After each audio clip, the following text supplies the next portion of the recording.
দরজায় কড়া নাড়ছে ষষ্ঠ উপজেলা নির্বাচন। প্রথম ধাপে সারা দেশে ১৫২টি উপজেলার মধ্যে বগুড়ার সারিয়াকান্দি, সোনাতলা ও গাবতলী উপজেলায় ভোট গ্রহণ হবে ৮ মে। হাতে সময় কম, তাই প্রচারণায় ব্যস্ত প্রার্থীরা। নির্বাচন গ্রহণযোগ্য করতে উপজেলা পরিষদ নির্বাচনে এবার দলীয় প্রতীক না দেওয়ার সিদ্ধান্ত আসে আওয়ামী লীগের পক্ষ থেকে। একই সঙ্গে নৌকার এমপি মন্ত্রীদের স্বজনদের নির্বাচনে অংশগ্রহণ না করতে দলের হাইকমান্ড থেকে দেয়া হয় কঠোর নির্দেশনা। তবে সেই নির্দেশনার তোয়াক্কা না করে চেয়ারম্যান পদে লড়ছেন বগুড়া ১ আসনের সংসদ সদস্য শাহাদারা মান্নানের ছেলে আর ছোট ভাই।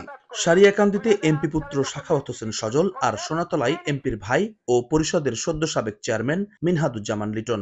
প্রতিদ্বন্দ্বী প্রার্থীদের অভিযোগ, নিজের ছেলে আর ভাইকে জেতাতে কৌশলে প্রভাব খাটাচ্ছেন এমপি শাহাদারা মান্নান। ওনার বোন এমপি হওয়ার সুবাদে বিভিন্নভাবে ভয় ভীতির যে চালিয়ে যাচ্ছে। এমনকি বাড়ি বাড়ি গিয়ে তাদেরকে বলা হচ্ছে, যদি তোমরা আমার পক্ষে যদি না আসো, আমাকে যদি ভোট না দাও, ভোটের পর দিন ৯ তারিখে এমনকি ৮ তারিখ রাতের বেলা তোমাদের বাড়িঘর পুড়ে দেওয়া হবে।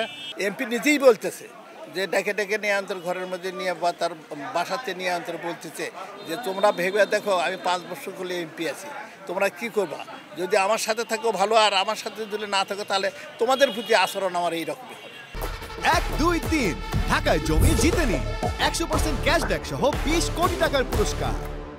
এ বিষয়ে কথা বলতে জাতীয় তথ্য বাতায়নে দেয়া নম্বরে একাধিকবার যোগাযোগের চেষ্টা করা হলেও এমপি শাহাদারা মান্নানের মুঠোফোন বন্ধ পাওয়া যায়। সশরীরে হাজির হলেও ক্যামেরার সামনে কথা বলতে অস্বীকৃতি জানান ছেলে সাখাওয়াত হোসেন সজল। তবে এমপির ভাই মিনহাদুজ্জামান লিটন বলছেন, দেশের প্রচলিত আইন মেনেই নির্বাচনে অংশ নিয়েছেন তিনি।